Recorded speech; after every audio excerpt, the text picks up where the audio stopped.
ज्येष्ठो जयति वाल्मीकि सर्गवन्देः प्रजापतिः यः सर्वहृदयालीनं काव्यम रामायणम यथात्। नमस्कार साथियों, मैं राहुल कुमार सारस्वत आप सभी का संस्कृत स्पेस के इस यूट्यूब चैनल पर स्वागत करता हूं। साथियों, आज हम जो पढ़ने जा रहे हैं वो अति महत्वपूर्ण टॉपिक है, अत्यंत ही महत्वपूर्ण टॉपिक है, जिसका नाम है रामायण। रामायण से बहुत से प्रश्न भिन्न भिन्न प्रतियोगी परीक्षाओं में हर वर्ष पूछे जाते हैं। रामायण, महाभारत, पुराण, धर्मशास्त्र, स्मृति ऐसे शीर्षक है, ऐसे टॉपिक हैं जिनसे हर परीक्षा में प्रश्न पूछे जाते हैं। और ये बृहत एक आदि काव्य है रामायण, इसको आदि काव्य की संज्ञा प्राप्त है। और इससे जो प्रश्न पूछे जाते हैं उनका स्तर भिन्न भिन्न परीक्षाओं में भिन्न भिन्न होता है। यूजीसी नेट जेआरएफ में जब हम रामायण को पढ़ते हैं तो उसका स्तर कुछ अलग होता है। किसी यूनिवर्सिटी के एंट्रेंस एग्जाम के लिए हम रामायण को पढ़ते हैं तो इसका थोड़ा स्तर अलग होता है। तो अभी हम जिस परीक्षा को ध्येय करके रामायण को पढ़ रहे हैं उस हिसाब से रामायण के कौन से महत्वपूर्ण बिंदुओं पर चर्चा करनी चाहिए, उसी चीज को आज हम देखेंगे। आप सभी को पता है कि तो आज की क्लास का जो टॉपिक रहने वाला है वो रहने वाला है रामायण। क्या रहने वाला है? रामायण। आपको पता है कि जब हम तुलसीदास रचित जो रामचरितमानस है उसकी बात जब करते हैं तो तुलसीदास जी को जो रामायण की कथा सुनाई थी, जो राम कथा सुनाई थी, वो हनुमान जी ने सुनाई थी। लेकिन जब उल्टा नाम जगत जपु जाना वाल्मीकि भय ब्रह्म समाना, जो उल्टा नाम का जाप करने से जो वाल्मीकि जी ब्रह्म के समान हो गए थे। और कुछ लोग प्रश्न पूछते हैं और वो बहुत मूर्खता से आहोर होकर के प्रश्न होते हैं कि कुछ लोग बोलते हैं कि बालकांड में ये चौपाई आती है कि उल्टा नाम जगत जपु जाना वाल्मीकि भय ब्रह्म समाना। कहते हैं कि राम का जन्म तो बहुत बाद में होता है, वाल्मीकि जी ने किस राम का जाप किया था? तो उन लोगों को दो सूत्र पढ़ लेने चाहिए। मैं आपको बताया भी हूँ सुबंत में कि जो वाल्मीकि जी ने राम का नाम जपा था वो कृतधित समासाश्च वाला राम था, अर्थात वो व्युत्पन्न राम था। रमन्ते योगिनो अस्मिन् इति रामः। और जो राम बाद में हुए वो अर्थवत धातुर प्रत्यय वाले राम थे, अर्थात अव्युत्पन्न राम थे। दशरथ के पुत्र राम दाशरथी थे। ठीक है, तो ये ध्यान रखना। और वाल्मीकि जी को जो कथा सुनाई थी वो नारद जी ने सुनाई थी और ब्रह्मा जी ने इनको आदेश दिया था। क्या आदेश दिया था? कुरु राम कथाम पुण्याम श्लोकबद्धाम मनोरमाम, कि आप राम की कथा को करिए और उसको श्लोक में बांधिए। ठीक है ना? और इन्होंने एक उपाधि और इनको दी थी आद्य कवि रसी, अर्थात तुम आदि कवि की ख्याति को प्राप्त होगे। तो यहीं से प्रारंभ करते हैं कि जो वाल्मीकि जी को एक नाम से जाना जाता है, एक अन्य नाम से जाना जाता है, वो है आदि कवि। आदि कवि की उपाधि इन्होंने किसने दी थी इनको? तो स्वयं ब्रह्मा जी ने दी थी। समझ में आया कि नहीं? किसने दी थी? ब्रह्मा जी ने इनको उपाधि दी थी कि आद्य कवि रसी। ये किसने कह दिया? ब्रह्मा जी ने कह दिया। क्लियर हुआ कि नहीं? उसके बाद एक पंक्ति आपको यहां दिख रही होगी, ये बुद्ध चरितम है। आप लोगों ने बुद्ध चरितम देखा होगा। बुद्ध चरितम का जो प्रथम सर्ग है, बुद्ध चरितम का जो प्रथम सर्ग है, और इस प्रथम सर्ग के शायद 43वां श्लोक की ये पंक्ति है, 43वें श्लोक की पंक्ति है, वाल्मीकि रादौ च ससर्ज पद्यम। अर्थात सबसे पहले जो पद्य रचना की, सबसे काव्य की जो विधा होती है, गद्य, पद्य, चंपू, इस प्रकार की जो विधाएं होती हैं, उसमें से वाल्मीकि रादौ च ससर्ज पद्यम, अर्थात सबसे पहले पद्यम वाल्मीकि ही ससर्ज, सबसे पहले जो पद्य रचना की वो किसने की? वाल्मीकि ने की। इसलिए इनको आदि कवि कहा जाता है। और सबसे पहले कुरु राम कथाम पुण्याम श्लोकबद्धाम मनोरमाम, इस पंक्ति के द्वारा आदेश देते हुए आद्य कवि रसी, ऐसा आशीर्वाद किसने दिया था? ब्रह्मा ने दिया था। ऐसा आशीर्वाद किसने दिया था? ब्रह्मा ने दिया था। तो कई परीक्षा में ऐसा भी प्रश्न सामने आ सकता है कि आदि कवि वाल्मीकि को किसने कहा? तो ब्रह्मा ने कहा। समझ में आ गया? आदि कवि किसको कहा जाता है? तो वाल्मीकि जी को कहा जाता है। क्लियर हो गई ये बात? कांड की बात कर लेते हैं। कांड इसमें क्या है? कांड इसमें कितने हैं? तो कांड है इसमें भाई साहब सप्त कांड है। कितने कांड है? सप्त कांड है। सप्त का मतलब क्या है? 7 कांड रामायण में प्राप्त होते हैं।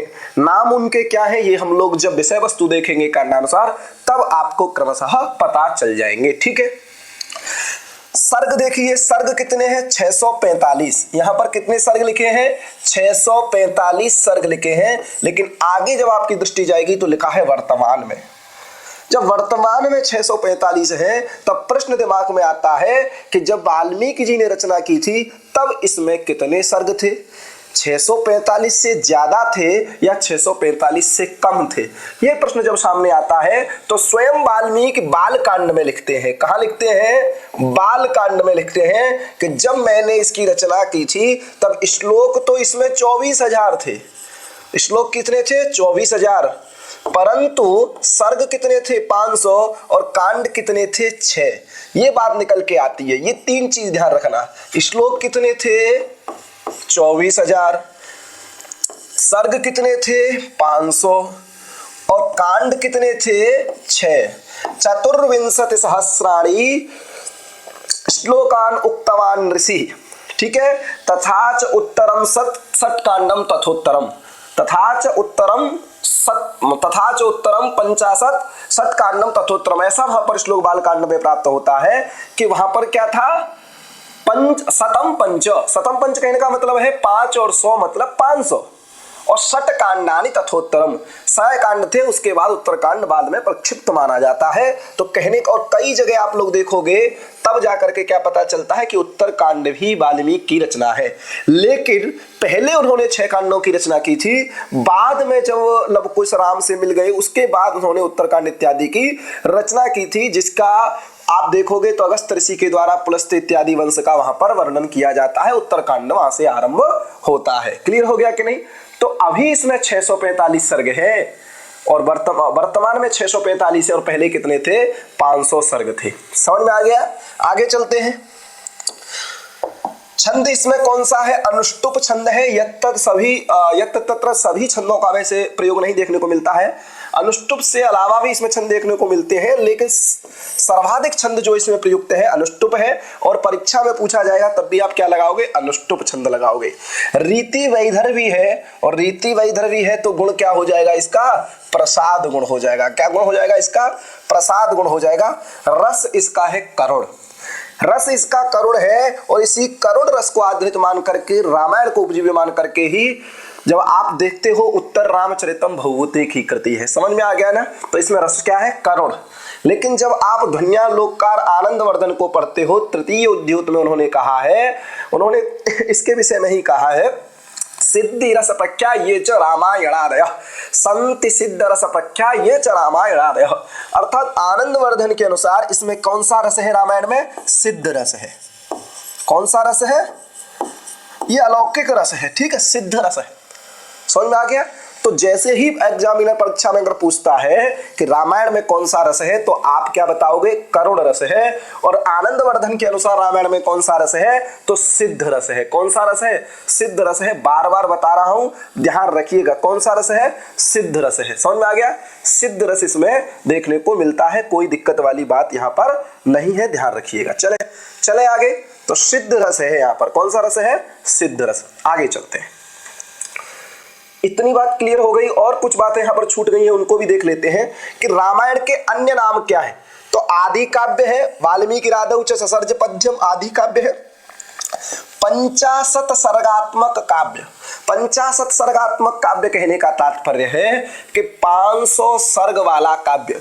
500 सर्ग वाला काव्य कौन सा है? रामायण है। चतुर्विंशति सहस्री संहिता क्यों है? क्योंकि इसमें 24,000 श्लोक प्राप्त होते हैं। 24,000 श्लोक प्राप्त होने के कारण इसको चतुर्विंशति सहस्री संहिता भी कहा जाता है। क्लियर हो गया?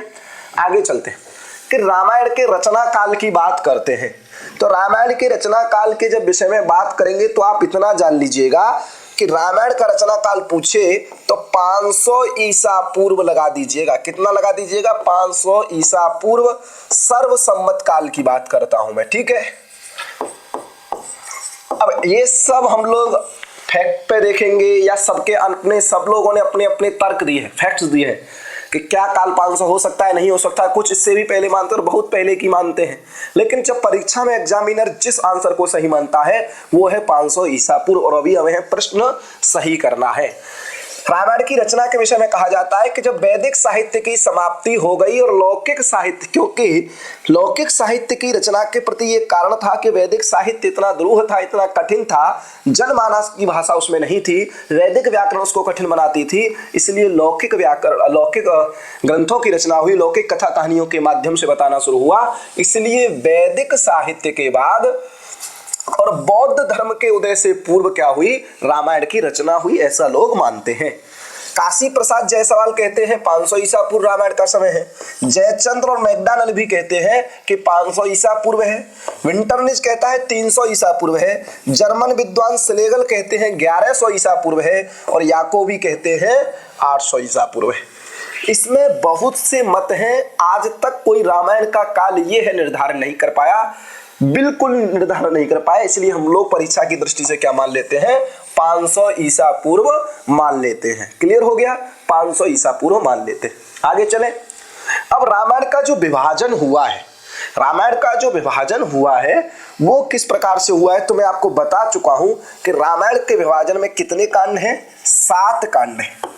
कितने कांड हैं, 7 कांड हैं। श्लोक की बात करता हूं तो श्लोक कितने हैं, बार बार कह रहा हूं 24,000 श्लोक हैं।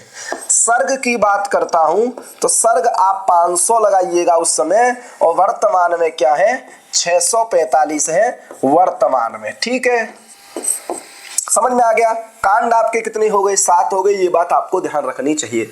लेकिन कभी कभी पूछ लेता है कि जो सर्ग संख्या है, 5 सर्ग संख्या है, तो सर्ग संख्या कांडानुसार कितनी है, तो ये संख्या मोबाइल नंबर की तरह आपको रट जानी चाहिए कि 77, 119, 75, 67, 68, 128 और 111।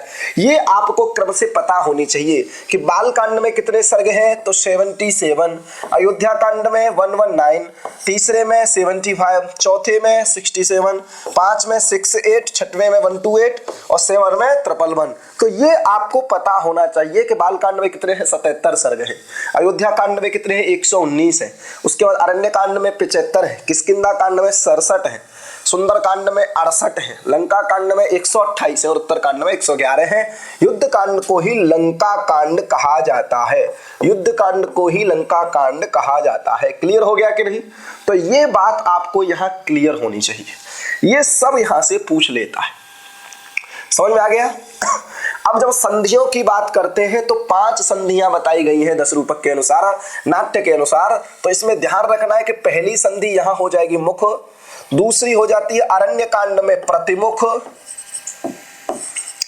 फिर गर्भ और विमर्श और निर्भर। यहां पर ध्यान रखना कि उत्तर कांड में कोई संधि नहीं है और अयोध्या कांड में कोई संधि नहीं है। ठीक है, मुख संधि, प्रतिमुख संधि, गर्भ, अविमर्श और निर्भर, ये इस प्रकार से क्रम से संधियां हो जाती हैं। लेकिन यहाँ उत्तर कांड में और अयोध्या कांड में कोई संधि नहीं, ध्यान रखिएगा। चले आगे। अब देखिए विषय वस्तु, कभी कभी पूछ ले जाता है कि ये घटना किस कांड में हुई है। परीक्षा में ये भी प्रश्न आ जाएगा कि जावाली की कथा किस कांड में आई है, राम सीता का विवाह किस में हुई है, ठीक है ना, सीता का अपहरण किस कांड में होता है। ये प्रश्न भी कभी कभी परीक्षा में देखने को मिलते हैं। उस हिसाब से संक्षेप में हम कांडानुसार विषय वस्तु जान लेते हैं। तो पहला कांड है बाल कांड 77। बाल कांड है तो बाल कांड में क्या है, अश्वमेध यज्ञ है, राम का अवतार होता है, बला और अतिबला, बला और अतिबला विद्याओं की प्राप्ति राम को होती है। किसके द्वारा होती है, विश्वामित्र के द्वारा होती है। किसके द्वारा होती है, विश्वामित्र के द्वारा होती है। गुरु क्या होता है, गुरुकुल पढ़न गए रघुराई, अल्पकाल विद्या सब पाई। तो ये 2 प्रकार की जो विद्या है वो अल्पकाल में विश्वामित्र जी द्वारा राम और लक्ष्मण को मिली थी। समझ में आ गया। अहिल्या का उद्धार यही होता है, गौतम की नारी अहिल्या, राम विवाह भी यहाँ पर होता है। अब आता है अयोध्या कांड जो दूसरा कांड है, इसमें राम वन को जाते हैं, जावाली संवाद भी यहाँ पर होता है। जावाली नास्तिक था, इसके नास्तिक मत का खंडन होता है, नास्तिक मत खंडन होता है राम द्वारा। ठीक है, नास्तिक मत का खंडन होता है राम द्वारा। क्लियर हो गया। अनुसुईया द्वारा पातिव्रत्य का उपदेश दिया जाता है सीता को। तो ये अयोध्या कांड की बात है। अरण्य कांड में क्या हुआ है, जो तीसरा कांड है, विराध राक्षस का वध होता है, पंचवटी निवास होता है और यहीं पर सीता हरण होता है। अरण्य कांड से ही समझ में आ रहा है कि जंगल में ही सीता का हरण रावण ने किया था। जटायु मरण, हेमंत ऋतु का वर्णन आया है अरण्य कांड में, और राम विलाप करते हैं सीता के वियोग में। तो ये देख रहे हैं आप बाल कांड, अयोध्या कांड और अरण्य कांड की जो भी विषय वस्तु थी। अब देखिए किष्किंधा कांड में क्या होता है कि किष्किंधा कांड में क्या होगा, पंपा सरोवर में जाएंगे और सबरी के द्वारा बताए हुए सुग्रीव राजा से मिलकर के हनुमान के द्वारा राम सुग्रीव की मैत्री होती है। ये प्रश्न पूछा जाएगा कि प्रश्रवण गिरि पर चातुर्मास किया था, किस पर्वत पर चातुर्मास किया था राम ने, तो वो था प्रश्रवण गिरि, ये पूछा जाता है। संपाति की कथा, जो जटायु का भाई था बड़ा, ये यहाँ पर आई है, ठीक है। सुंदरकांड में लंका प्रवेश हो जाता है, सीता का अन्वेषण होता है, फिर दर्शन होता है और लंका दहन इसमें होता है, ध्यान रखना ये सब। अब युद्ध कांड की बात आती है। इतना अंतर है, जब आप देखोगे तो इतना अंतर देखने को मिलता है। जब रामचरितमानस पढ़ते हो, तुलसीदास की जो रामचरितमानस है उसमें सुंदर कांड में ही विभीषण आ जाता है राम जी के पास, लेकिन जब हम वाल्मीकि रामायण को देखते हैं तो लंका कांड की शुरुआत कब होती है, जब विभीषण वहां से आता है। ध्यान रखना ये अंतर है थोड़ा बहुत उसमें। सेतुबंध नल नील के द्वारा, मेघनाथ कुंभकर्ण का वध, राम रावण युद्ध वर्णन और अयोध्या लौटना, अयोध्या यहीं पर लौट आते हैं, ठीक है। और उत्तर कांड में क्या है, रावण वंश की कथा अगस्त ऋषि के द्वारा सुनाई जाती है। सीता का परित्याग, लवणासुर वध, लवकुश का जन्म और शंभू का वध, ये सब मुख्य मुख्य घटना है कांडों में। तो आप बिल्कुल ध्यान रखिएगा, ये सब मैं बार बार कह रहा हूं, पीपीटी आपको मिल जाएगी, घबराने की आवश्यकता नहीं है। अब कभी कभी जब एग्जामिनर थोड़ा और स्तर को बढ़ाता है तो आख्यान की बात करता है कि रामायण, ये आख्यान पूछ लेगा और पूछेगा ये आख्यान कहाँ आया है। आख्यान, उपाख्यान, कथा, कहानी तीन ही जगह देखने को मिलेंगी, रामायण में, महाभारत में, पुराणों में। लेकिन जब परीक्षा में प्रश्न पूछ लेगा तो आपको पता होना चाहिए कौन सा आख्यान रामायण का है। और रामायण में विशेषतः जो आख्यान प्राप्त होते हैं वो या तो प्रथम कांड में प्राप्त होंगे या अंतिम कांड में प्राप्त होंगे, बीच में तो एक ही आख्यान है, राम आख्यान, ठीक है।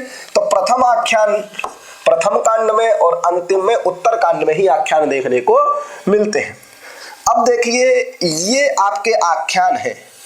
कभी कभी आख्यानों का क्रम भी परीक्षा में पूछा गया है, तो ये क्रम है, आप क्रम ध्यान रखिएगा, ठीक है। तो देखो क्रम ये है, क्रम आप ध्यान रखिएगा। दूसरी बात क्या होता है कि पहला आख्यान जो है रामायण में वो क्रौंच वध आख्यान है। मां निषाद प्रतिष्ठा त्वमगमः शाश्वती समा यत् क्रौंच मिथुनादेव अवधि काम मोहितम। यहाँ पर जब वाल्मीकि का जो काव्य बीज का जो आधार था वो यही श्लोक था। क्रौंच का जब वध हो जाता है, उसमें क्रौंची जो पक्षी होती है, मादा जो पक्षी होता है, उसके शोक से व्याकुल होकर के ही वाल्मीकि के काव्य का स्फुटन होता है। समझ में आ गया? तो क्रौंच वध आख्यान है, फिर ऋषि श्रृंगी आख्यान है, ताटका आख्यान है, कार्तिकेय आख्यान है, गंगावतरण आख्यान है, मरुतानाम उत्पत्ति आख्यान है, अहिल्या उद्धार आख्यान है और सुनह सेप आख्यान है। ये क्रम से बालकांड के आख्यान है। इन आख्यानों को आप ध्यान रखिएगा। परीक्षा में पूछ लिया जाए कि सुनह सेप आख्यान कहाँ का है, आप तुरंत लगा दीजिएगा, ठीक है। उत्तर कांड में पुलस्त्य आख्यान है और राक्षस वंशोत्पत्ति आख्यान है। पुलस्त्य ये सब रावण के संबंधित वंश हैं, राक्षस वंशोत्पत्ति आख्यान ये सब आपको उत्तर कांड में देखने को मिलेंगे। तो रामायण में जो महत्वपूर्ण आख्यान थे वो इस प्रकार थे, ये भी आपको तैयार होने चाहिए। अब देखिए सबसे ज्यादा महत्वपूर्ण बात, ठीक है, रामायणम महाकाव्यम उद्देश्यम नाटकम कृतम। ये पंक्ति द्वारा सुन लीजिए, रामायणम महाकाव्यम उद्देश्यम नाटकम कृतम। नाटक किसमें आता है? रूपक में आता है। रूपक कितने होते हैं? 10 होते हैं। और ये जो पंक्ति में बोल रहा हूं तो महाभारत के खिल भाग कि विष्णु पर्व की पंक्ति है कि रामायणम महाकाव्यम उद्देश्यम नाटकम कृतम, कि रामायण ऐसा महाकाव्य है जिसको उद्देश्य करके अन्य अन्य नाटक लिखे गए। और यहीं से प्रश्न पूछ लिया जाता है, 3-4 प्रकार से प्रश्न पूछ लिया जाएगा कि इसमें कितने सर्ग हैं, ये किसमें विभाजित है, ये किसने अंकों में विभाजित है। दूसरा, ये किसकी रचना है या इसकी रचना कौन है, या फिर ये किसको आश्रित मान के अर्थात इसका उपजीव्य ग्रंथ कौन सा है। तो रामायण पर आश्रित जितने रूपक हैं उन रूपकों को हम लोग एक बार देख लेंगे, जो परीक्षा में अक्सर पूछ लिए जाते हैं। ठीक है, तो प्रतिमान नाटक में 7 अंक है, भास की कृति है। तो पूछ लिया जाएगा प्रतिमान नाटक का उपजीव्य ग्रंथ क्या है। ऑप्शन में रामायण हो जाएगा, महाभारत हो जाएगा, पुराण हो जाएगा, अन्य कोई ग्रंथ हो जाएगा। तो आप ध्यान रखेंगे कि प्रतिमान नाटक का, और जितने आपको इस स्लाइड में स्क्रीन पर दिख रहे हैं उन सभी रूपकों का उपजीव्य कौन है, रामायण है। देख लेते हैं एक बार। तो अभिषेक नाटक और प्रतिमान नाटक दोनों भास के हैं, दोनों का उपजीव्य रामायण है। इसमें अंक 6 है, इसमें अंक 7 है। महावीर चरितम भवभूति का है, 7 अंक है। उत्तर रामचरितम भवभूति का है, 7 अंक है। कुंदमाला दिग्नाग की है, इसमें 6 अंक है। ये एक बार में तैयार नहीं होगा, लेकिन दिमाग में एक बार पढ़ के, 2 बार पढ़ के, बार बार पढ़ के बिठा लीजिए। बहुत से प्रश्न यहां से देखने को मिलते हैं। बाल रामायण अंक 10 राजशेखर। आश्चर्य चूड़ामणि शक्तिभद्र की है, 7 अंक है। अनर्ग राघवम 7 अंक है, मुरारी का है। महानाटक हनुमान नाटक जिसमें अंक 14 है, दामोदर मिश्र का है। और इसी महानाटक को हनुमान नाटक भी बोला जाता है।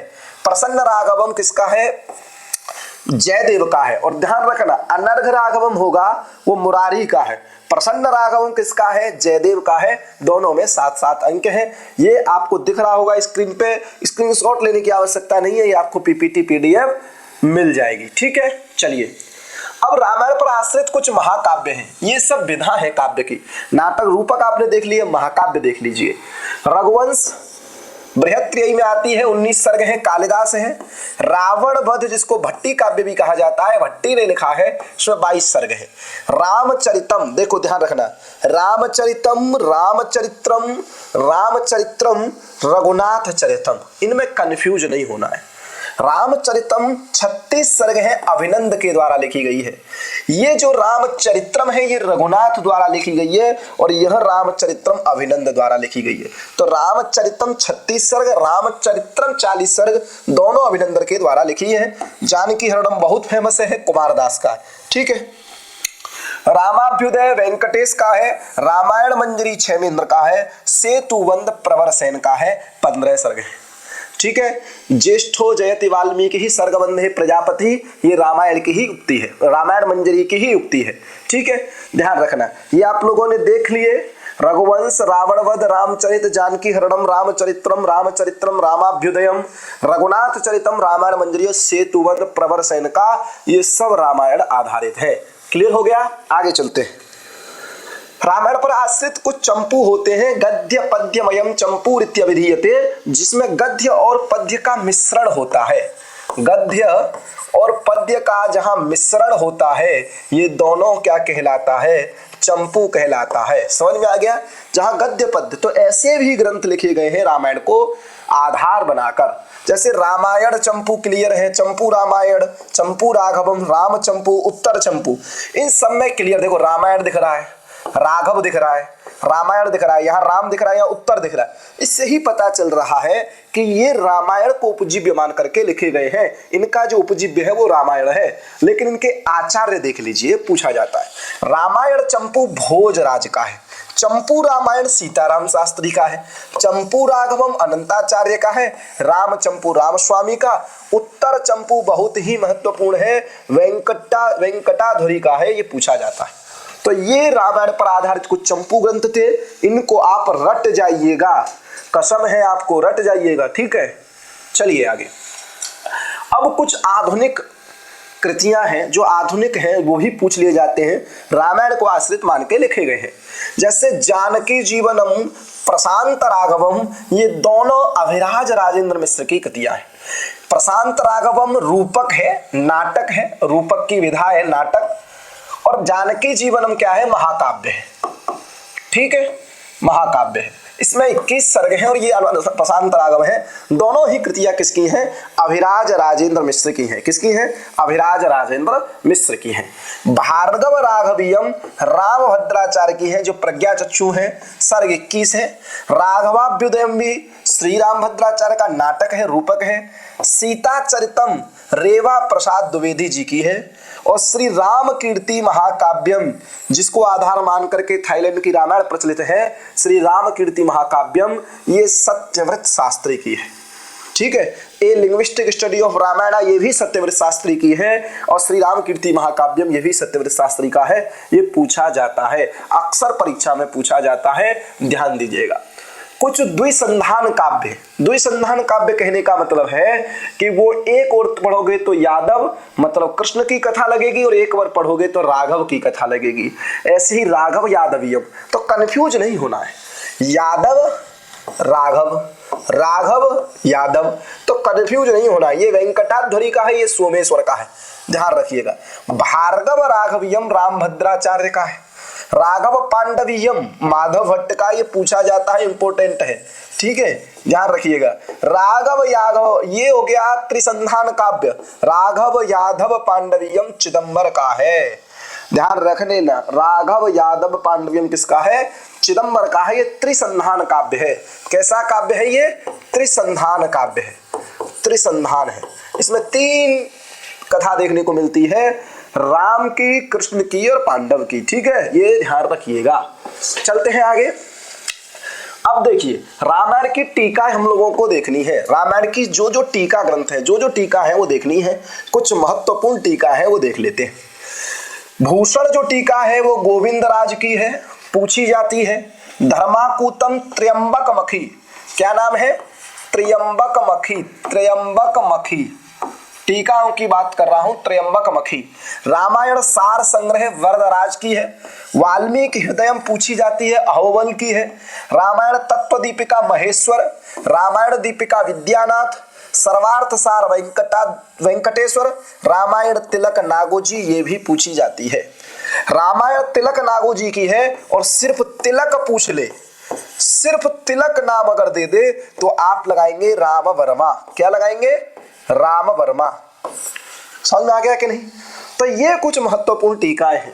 भूषण टीका गोविंदराज, धर्माकूतम त्र्यंबक मखी, रामायण सार संग्रह वरदराज, वाल्मीकि हृदयम अहोबल, रामायण तत्व दीपिका महेश्वर, रामायण दीपिका विद्यानाथ, सर्वार्थ सार वेंकटेश्वर, रामायण तिलक नागोजी और तिलक राम वर्मा। इस प्रकार से मुख्य टीका है। इन टीका ग्रंथों को भी आप लोग ध्यान में, बुद्धि में बिठा लीजिएगा। अब आगे देखिए, रामायण की कुछ सूक्तियां हैं जो परीक्षा में अक्सर देखी जाती है। इन सूक्तियों को भी एक बार हम लोग देख लेते हैं।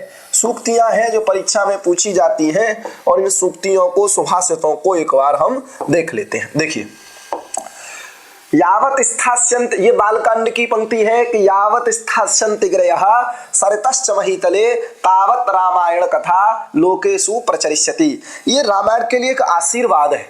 वाल्मीकि जी का एक आशीर्वाद है अपने ग्रंथ को। वो खुद कह रहे हैं कि यावत स्थास्यन्ति गिरयः सरितश्च महीतले तावत रामायण कथा लोकेषु प्रचरति। अर्थात जैसे कहते हैं, आपने गाना सुना होगा, जब तक सूरज चांद रहेगा, उसी प्रकार कह रहे हैं कि यावत स्थास्यन्ति गिरयः सरितश्च महीतले, इस पृथ्वी पर जब तक ये समुद्र और पर्वत रहेंगे तब तक रामायण की कथा लोक में प्रचारित प्रसारित होती रहेगी। तो ये भी पूछा जा सकता है। धर्मो ही परमो लोके, लोक में मतलब संसार में परम तत्व जो है वो धर्म है, क्योंकि धर्मे सत्यम प्रतिष्ठितम, धर्म में ही सत्य निवास करता है। जहां सत्य है वहां धर्म है, जहां असत्य है वहां अधर्म है। समझ में आ गया? रावणम मन्यमाना माम सीता भीता भविष्यति, ये हनुमान जी कहते हैं जब अशोक वाटिका में पहुंचते हैं और सोचते हैं कि मैं सीता से किस प्रकार से बात करूं, सीता जी से कैसे कहूं, माँ जानकी को कैसे बताऊं कि मैं राम का दूत हूं। कहते हैं अगर मैं संस्कृत में बोलूंगा, क्योंकि संस्कृत तो विद्वान लोगों की भाषा है, विद्वत लोगों की, विद्वत जनों की भाषा है, अगर मैं संस्कृत बोलूंगा तो रावणम मन्यमाना माम सीता भीता भविष्यति, मेरे को रावण विद्वान था, मेरे को रावण समझ के क्या हो जाएगी? डर जाएगी। समझ में आ गया? फिर कह रहा है अनार्य जुष्टम स्वर्गम कुर्याम पापम अहम यदि इच्छ्वाकूणाम अहम लोके भवेयम कुलपांसना, भरत जी कहते हैं। जब सुनते हैं अयोध्या वासियों से, जब उनको पता चलता है, जब उन पर लांछन लगता है कि तुमने राम को, तुमने अपने बड़े भाई को वनवास भिजवाया है, तब वो कहते हैं कि अनार्य जुष्टम स्वर्गम कुर्याम पापम हम यदि पापम अहम कुर्याम, अगर ये पाप मैंने किया है तो इक्ष्वाकु वंश में भवेयम कुलपांसना, मैं कुल कलंकी कहलाऊं। समझ में आ गया। आगे कह रहे हैं, ये शायद विभीषण कहता है और मरीच भी कहता है, ठीक है, मरीच भी कहता है इसको, ठीक है। सुलभा पुरुषा राजन सततम प्रियवादिनः अप्रियस्य च पथ्यस्य वक्ता श्रोता च दुर्लभः। सुलभा पुरुषा राजन सततम प्रियवादिनः, कह रहे हैं राजन, हे राजन, मरीच कह रहा है रावण से, क्योंकि मरीच के पास जब जाता है रावण कि हनुमान जी संजीवनी लेने के लिए जा रहे हैं, तुम ऐसी कोई माया करो जिससे वो समय पर संजीवनी न ला पाए और लक्ष्मण के प्राण चले जाए। तब मरीच कहता है कि रावण, तूने बहुत बड़ी गलती कर दी, तूने उस परमात्मा से वैर करके बहुत बड़ी गलती कर दी। इसको मैं तो समझा रहा हूं कि जाकर के उनकी शरण में चला जा और सीता जी को वापस कर दे। समझ में आ गया। तब कहते हैं कि राजन, तब वो क्या कहते हैं, उसको उसकी बात बुरी लग जाती है रावण को, क्योंकि रावण तो राम से वैर करता था और अपने दुश्मन की जब बड़ाई सुनी तो वो उनसे क्या करता है, गुस्सा होता है। तब कहता है कि राजन सततम प्रियवादनः, सततम मतलब निरंतर, क्योंकि कोई व्यक्ति अगर आपसे हमेशा मीठा बोल रहा है, हमेशा आपके गलत होने पर भी आपसे मीठा बोल रहा है, इसका मतलब है वो आपसे छल कर रहा है। क्योंकि अत्यादरो संकनीय, ये कहा भी जाता है, अत्यादर जो होता है, आप विशाखदत्त को पढ़ोगे तो मुद्रा राक्षस में आया है अत्यादरो संकनीय, जहां अति आदर होता है वहां शंका का विषय होता है। तो सततम प्रिय, प्रियवादी होना चाहिए, लेकिन सततम हमेशा जो प्रिय बोलता है, सुलभा पुरुषारान, ऐसे लोग तुमको मिल जाएंगे हे रावण, हमेशा मीठा बोलने वाले तुमको लोग मिल जाएंगे। अप्रियस्य तु पथ्यस्य वक्ता श्रोता च दुर्लभः, अप्रिय बातों को बताने वाला वक्ता और अप्रिय बातों को सुनने वाला श्रोता, दोनों ही समय क्या है, दुर्लभ है। भारती विक्रातार्जुन में कहते हैं हितम मनोहार च दुर्लभम बचहा, चौथा श्लोक है, ठीक है, तो ध्यान रखना। अब देखो, जब हनुमान जी सीता जी का पता लगा करके राम के पास जाते हैं और राम जी पूछते हैं कि सीता कैसी है, तब कहते हैं प्रतिपत पाठशीलस्य विद्येव तनुताम गता। हनुमान जी द्वारा, हनुमान कह रहे हैं राम को कि जिस प्रकार से प्रतिपदा को पढ़ने वाले विद्यार्थी की विद्या क्षीण होने लगती है, उसी प्रकार से सीता जी आपकी याद में क्षीण होती जा रही है। समझ में आ गया। अब जब सीता परीक्षा जब देती है तो पृथ्वी से कहती है तथा में माधवी देवी विपरम दातुमर्हति, सीता जी कहती हैं। उसके बाद जब सीता जी की खोज करते करते राम और लक्ष्मण जंगल में भटकते हैं, वन में भटकते हैं, तब उनको कुछ चूड़ा जब दिखाता है, चूड़ामणि इत्यादि जब उनको मिलती हैं, चूड़ामणि मिलती हैं, कहीं पर कुंडल इत्यादि मिलते हैं, नथ इत्यादि मिलती है, तब जाकर के उससे पूछते हैं कि राम के देखो लक्ष्मण, क्या ये तुम्हारी भाभी के हैं? तब वो कहता है ना हम जानामि केयूरे ना हम जानामि कुंडले नूपुरे त्वभिजानामि नित्यम प्राधाय वंदनात्। मैं कुंडल इत्यादि को, टीका इत्यादि को नहीं जानता हूँ, मैं तो सिर्फ नूपुरे, मैं सिर्फ नूपुर मतलब पायल, मैं सिर्फ पायल को ही जानता हूं, क्योंकि मैं उनके पादों का, पैरों का अभिवंदन रोज करता था, इसलिए मैं कभी उनके, क्या मेरा सिर हमेशा उनके चरणों में रहता था, इसलिए मैं कुंडल इत्यादि को नहीं जानता हूं, मैं सिर्फ पायल को जानता हूं। न बिना गुरु संबंधम ज्ञानस्य अधिगम स्मृता, बिना गुरु के ज्ञान का अधिगम नहीं हो सकता। ये कहाँ आती है? रामायण में। नाराज के जनपदे स्वतम भवति कस्यचित् मत्स्यः इव जना नित्यम भक्षयन्ति परस्परम, इसी को बोलते हैं मत्स्य न्याय। बड़ी मछली छोटी मछली को खा रही है। मनो ही हेतु सर्वेषाम इंद्रियाणाम प्रवर्तने, इंद्रियां जो होती हैं वो अपने अपने विषय में कब लगती हैं? जब मन उनके साथ लगता है। मन चाह रहा है कि अच्छी चीज देखूं तो वो नेत्र के साथ लग के अच्छी चीज को बताएगा। कोई आदमी क्या है, जैसे एक कहानी हम लोग सुनते हैं कि एक जो सूअर था वो गंदी नाली में पड़ा हुआ था। सूअर जब गंदी नाली में पड़ा था तो ऊपर से बुलावा आया कि तुमको स्वर्ग दिया जाता है। तो सूअर उससे कहता है कि स्वर्ग तो ठीक है, ये बताओ कि ये गंदी नाली कीचड़ वहां मिलेगी कि नहीं? तो वो बोले कि नहीं, स्वर्ग में ये सब नहीं होता है। तो सूअर बोला कि मेरे लिए यही स्वर्ग है। समझ में आ गया कि नहीं? सर्वेषां इंद्रियाणां प्रवर्तने, जैसे इंद्रिय देखना चाहती है उसमें क्या होता है? मन कारण होता है। उत्साहवन्तः पुरुषाः नावसीदन्ते कर्मसु, जो उत्साहवंत पुरुष होते हैं वो कभी कर्म से अवसाद नहीं करते हैं, अब से डिप्रेशन में नहीं जाते हैं, वो कर्म में लगे रहते हैं हमेशा। धर्मसारमिदं जगत, धर्मसार मिदम जगत, ये भी क्या बोला जाता है, रामायण में ही बोला गया है। और राम विग्रहवान धर्मो साधु सत्य पराक्रम, ये भी सब रामायण में बोला गया है। तो इस प्रकार से आज की कक्षा यहीं पर समाप्त होती है। रामायण के जो भी बिंदु महत्वपूर्ण हो सकते थे वो हमने पढ़ लिए। एक बार देख लीजिए, आपने देख लिया दोनों स्लाइड में जो भी सूक्तियां रामायण में हमेशा पूछी जा सकती है वो यहाँ पर है। उसके बाद रामायण की जो टीका ग्रंथ है, इन टीका ग्रंथों को भी आप ध्यान रखिएगा। उसके बाद जो रामायण को आश्रित मान करके रामायण महाकाव्यम उद्देश्यम नाटकम कृतम, चाहे रूपक हो, महाकाव्य हो, चंपू हो, द्विसंधान त्रिसंधान, जो भी काव्य हो वो हम लोगों ने यहाँ पर देखे। उसके बाद रामायण में जो बाल कांड उत्तरकांड में जो आख्यान है वो हम लोगों ने देख लिए। उसके बाद दोनों क्या कहते हैं, विषय वस्तु, जो 7 कांडों में विषय वस्तु थी वो विषय वस्तु भी हम लोगों ने अच्छे से देख ली है। रामायण का रचना काल 500 ईसा पूर्व, ये भी देख लिया है। रामायण से संबंधित जो भी जानकारी हो सकती थी वो भी हम लोगों ने देख ली है। इस प्रकार से रामायण से संबंधित जो भी परीक्षा में प्रश्न आने की संभावना होती है वो हम लोगों ने उन महत्वपूर्ण बिंदुओं पर चर्चा कर ली है। ठीक है, इसी प्रकार से आगे आपको रामायण हो गया है, महाभारत, पुराण, सभी क्लासें आपको मिल जाएंगी, यथा समय मिल जाएंगी। इसलिए आप अपनी तैयारी को मजबूत बनाए रखिए। कोई डाउट है, कोई बात आपको समझ में नहीं आई है या आप समझना चाहते हैं तो आप कमेंट्स करते रहिएगा। ठीक है, तो आज विदा लेते हैं, मिलेंगे आगे की किसी अन्य कक्षा में। धन्यवाद। युवा स्यात् साधु युवा।